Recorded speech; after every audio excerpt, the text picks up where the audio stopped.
Welcome back to RJ collections. Teja ನರ್ಸರಿಗೆ ಎಲ್ಲರಿಗೂ ಸ್ವಾಗತ. ಇದರಲ್ಲಿ ನೋಡಿ ಸಿಂಗಪೂರ್ ವೆರೈಟಿ ಜಾಕ್ ಫ್ರೂಟ್ ಕಟ್ಟಿ ತೊಗೊಳ್ರಿ.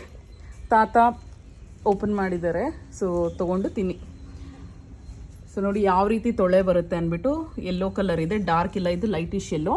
ಸೊ ಯಾರಿಗಾದ್ರೂ ಬೇಕು ಅಂದರೆ ಗಿಡಗಳು ಕೂಡ ಅವೈಲೇಬಲ್ ಇದೆ ತೇಜ ನರ್ಸರಿ ಆ್ಯಂಡ್ ಆರ್ಗ್ಯಾನಿಕ್ ಫಾರ್ಮ್ಸಲ್ಲಿ, ನಂದಿ ಹಿಲ್ಸ್ ರೋಡಲ್ಲಿ ಬರುತ್ತೆ. ಯಾರಾದರೂ ಬೇಕಂದರೆ ಖಂಡಿತ ವಿಸಿಟ್ ಮಾಡಿ. ಅಥವಾ ಇದರ ಡೀಟೇಲ್ಸ್ ಏನಾದರೂ ಬೇಕು ಅಂದರೆ ತೇಜ ನರ್ಸರಿ ಆ್ಯಂಡ್ ಫಾರ್ಮ್ಸ್ ಅಂತ ಗೂಗಲಲ್ಲಿ ಸರ್ಚ್ ಮಾಡಿ ವಿತ್ ಕಾಂಟ್ಯಾಕ್ಟ್ ಡೀಟೇಲ್ಸ್ ಬರುತ್ತೆ. ಇದು ಟೇಸ್ಟ್ ಯಾವ ರೀತಿ ಇದೆ ಅಮ್ಮ? ತುಂಬ ಚೆನ್ನಾಗೈತೆ. ಸ್ವೀಟ್ ಇದೆಯಾ, ಲೈಟ್ ಆಗಿದೆಯಾ, ಹೆಂಗಿದೆ? ಸ್ವೀಟ್ ಇದೆಯಾ? ಇದೆ. ಫುಲ್ ಸ್ವೀಟ್ ಆಗಿದೆ, ತುಂಬಾ ಚೆನ್ನಾಗಿದೆ. ನಾ ಫಸ್ಟ್ ಟೈಮ್ ಈ ವೆರೈಟಿ ನಾನು ಟೇಸ್ಟ್ ಮಾಡ್ತಾ ಇರ್ತಕ್ಕಂಥದ್ದು. ಸೂಪರ್ಬ್ ಆಗಿದೆ. ಯಾರಿಗಾದ್ರೂ ಬೇಕು ಅಂದರೆ ಗಿಡಗಳು ಅವೈಲೇಬಲ್ ಇದೆ. ನರ್ಸರಿ ನಾವು ವಿಸಿಟ್ ಮಾಡಿ. ವಾವ್, ಯಮ್ಮಿ, ತುಂಬಾ ಸ್ವೀಟ್ ಇದೆ, ತುಂಬ ಚೆನ್ನಾಗೈತೆ. ನೀವು ಟ್ರೈ ಕುಟ್ಟಿ ಮಾಡಿ. ಹೆಂಗಿದೆ? ತುಂಬ ಚೆನ್ನಾಗೈತೆ. ನಿಂಗೆ ಕನ್ನ ಇಷ್ಟ ಆಯ್ತಾ? Thank you, bye.